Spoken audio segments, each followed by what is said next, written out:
stated that of the current inflammatory markers identified, C-reactive protein measured by a high sensitivity assay has the analyte and assay characteristics most conducive to use in clinical practice. And it was a class 2A level of evidence B statement. And at the same time, this recommendation said that other markers of inflammation should not be measured for the determination of cardiovascular risk aside from high sensitivity C-reactive protein. Now we tried to replicate these data in men. Paul Richter's data were in women only, in about 3,435 middle-aged men followed for 6.6 years. And on the left side, you see the Framingham risk categories between 10 and 20%. This is the intermediate range. And as already shown in the diagram from the Greenland paper, it's about 1/3 of the population at risk that falls into this group, showing an intermediate risk. And this shows you the events that occurred in these various groups. Now we did the same thing, stratified within the various Framingham risk categories by the presence or absence of high or normal or low C-reactive protein. And what we found is that in those subjects being at intermediate risk based on the Framingham risk score, there was a statistically significant variation in the risk if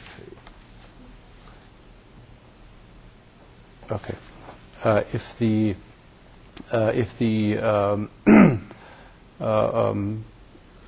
there was a statistically significant association or modification of the risk based on the presence or absence of high C-reactive protein.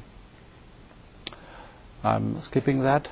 Now, similar data have been published after ours by Paul Richter's group again in women in about 27,000 subjects, and he showed that across the whole range of C-reactive protein there was an additional incremental value in addition to the Framingham risk data, and this was true for these people being at low risk and people being at intermediate risk. And up to date this is only 4 studies, but by now there are 8 studies that do show the same thing, that C-reactive protein adds to the Framingham risk score. Now you have most of the methods that we have heard tonight are dealing with functional aspects. Very early changes in the process of atherosclerosis or already manifest morphologic changes. So at the present it's not clear based on the context within the context of the shape paradigm where these markers would fit in. But Dr. Hecht already has presented one study which showed that the addition of C-reactive protein, for example, to calcium scoring might give you further improvement in risk prediction. So this kind of activity markers may be a valuable adjunct to some of these methods that have already presented to you this evening. Now another candidate in whom we do not have that much data as for the C-reactive protein may be the Lp(PLA2), and for those who do not know, Lp(PLA2) is a phospholipase. It's an enzyme that is in the vessel wall and that generates pro-inflammatory and pro-atherogenic product, for example, oxidized fatty acid and lysophosphatidyl-choline from oxidized LDL. And by these compounds, it's involved in several steps in atherogenesis. Now, to date, there are 4 prospective studies.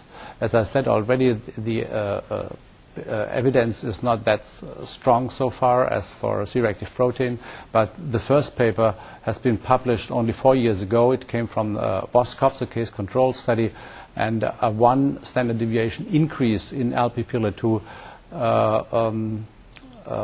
resulted in an 18% increase in risk. Second study was a very small one from Paul Ritker's group, which was in essence negative. The third one from Eric, again a large case control study, found an especially strong predictive value for LPPLA2 in those with an LDL cholesterol below 130, and we have just published our 14-year follow-up in the MONICA cohort in Circulation on October 5th, and are able, or were able, to reproduce these initial WASCOPS data. Now for fibrinogen, we do have an equally large database as, for example, for the C-reactive protein, but the major problem still is a problem of standardization. Also, these data have been around for much longer time than the C-reactive protein. Another parameter that may be of interest in the context of atherosclerosis is von Willebrand factor, which certainly can be regarded as a marker of endothelial function, but also it plays a role in hemostasis. But if you look at the data here, very large confidence intervals, and if you do a meta-analysis and come up with a summary estimate, the risk ratio is relatively modest, in the order of 30 to 40%. And another marker that may be of interest if it comes to the thrombotic component of coronary artery disease, similar to fibrinogen, is fibrin D-dimer, a degradation product of fibrin or fibrinogen, and this is a recent meta-analysis by the Danish group, and you see if you pool these data, you come up with an with a risk ratio of about 1.7, so it's also only moderate in nature. Now this is probably the most important slide, and deals with the translation from these studies, from these experimental observational studies, into the clinical situation. And although I did not have the time to go into these various markers that are listed here, by and large we do have prospective studies that link elevated levels to outcome for many of them. If we then look for standardized commercially available assays, you'll see a different picture results here. This applies only to several of them. If we further look whether or not these markers contribute beyond lipid screening, for example, we have a similar picture.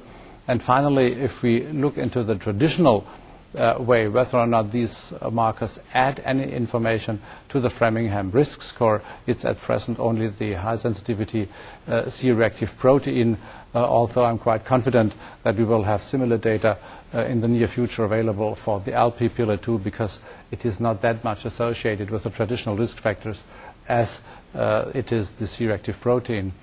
Now, in summary, of all these markers that have been tested in these epidemiological studies, the C-reactive protein has been shown to be a strong and independent marker of future cardiovascular events, and based on the classical model, it may improve risk prediction in those at intermediate risk. As I said already, it's not clear within the context of the shape paradigm where this marker really would fit in.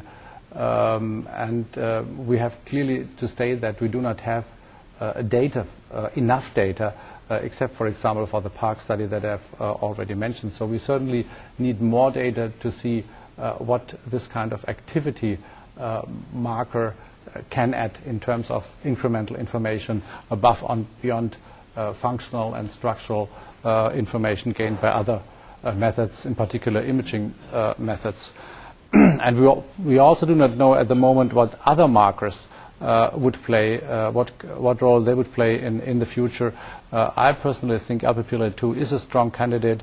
I've shown you some markers that reflect the thrombotic component, and there are several groups that are working rather hard to get more insight into the role of, for example, a D-dimer, but we do not know